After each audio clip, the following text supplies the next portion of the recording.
Hey mamas, welcome back. It's a new year, but we need to beat those January blahs.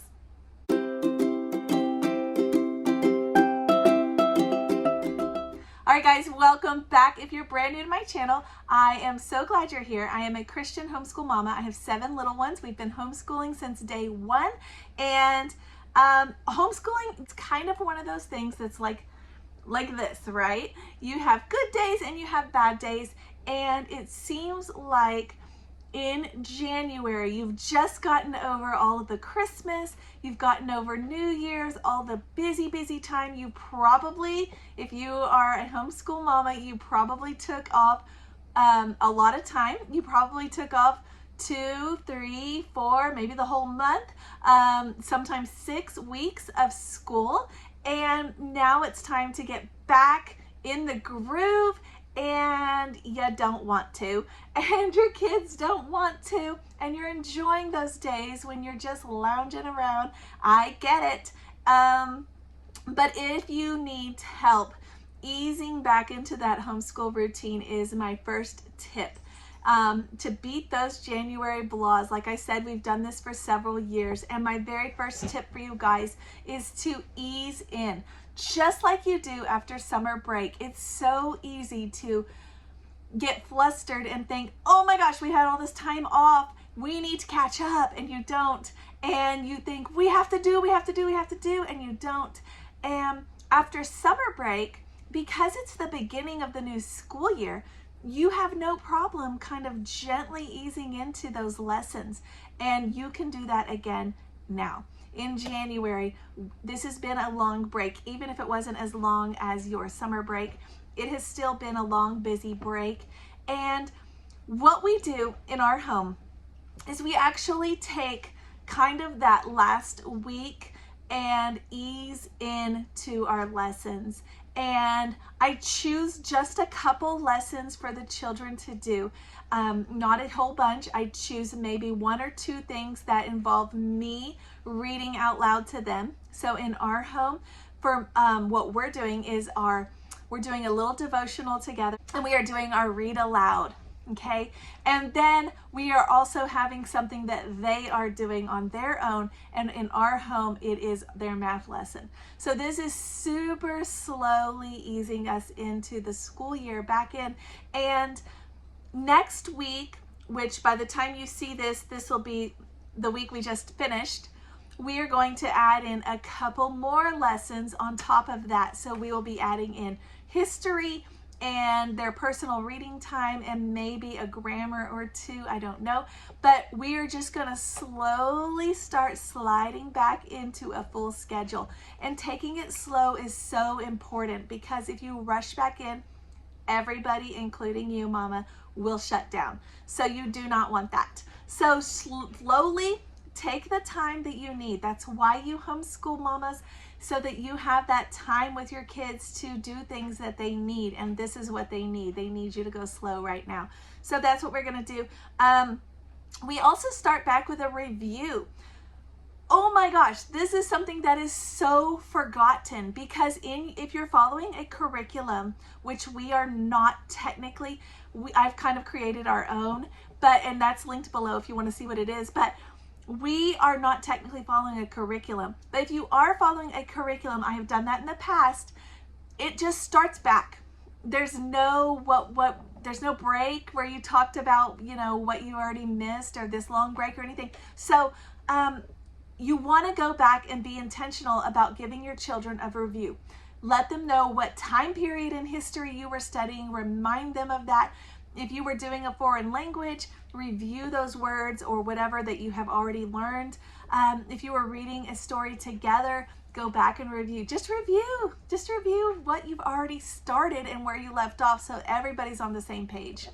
All right, guys, my next tip is to restock and reorganize. I have been working on this since after Christmas, and it is something that is so needed. I know, at least in our home during the Christmas season, it is so easy to take your stuff, like the table is a mess with craft supplies, throw it all in a basket because we need to eat dinner, and put it in a closet.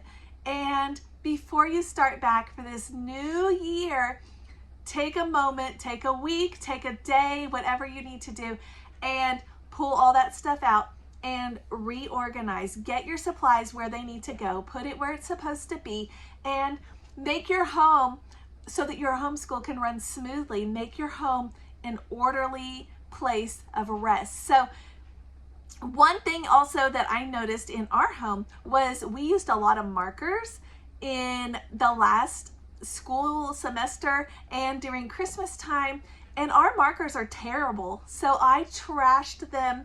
They weren't working properly, and we are restocking supplies. We are sharpening all those pencils, getting them fresh, ready to go. We're just restocking things that have gone by the wayside. You know, scissors were lost. I don't know what happened, but all of them were gone. And I had to go and find them and put them back where they go. So restock, reorganize, get your home back so that you can actually function as a good homeschool mama. All right, guys, before you get started, you do need to take probably a few days, maybe an hour, whatever, and reassess what you were doing in your homeschool. This is a great time because it's a natural break. This is a great time to say, ooh, that wasn't working. We're not going to continue that. And it doesn't matter. Just move on. As a homeschool mom, sometimes it can be easy for us to think we have to do it all. But sometimes some of those things that we've selected are actually not working anymore. The schedule may not be working. You may need to reassess your schedule.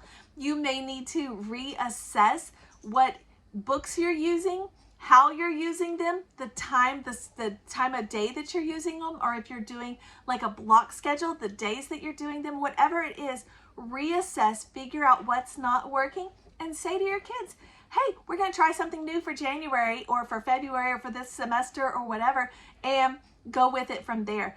It is okay to say, this isn't working for us, we're going to get something else. This math program's no good, we're going to get something else, because kids don't all learn the same way. Even what I'm using with my own children in my own home may not work for what you need to in your home. So do not be afraid to say, wow, what she recommended is not working. We need something new. It's okay. It's okay. Or you may say, wow, I really like what she suggested. I want to add that into our home too. Either way, just reassess what is working and what is not working and fix it.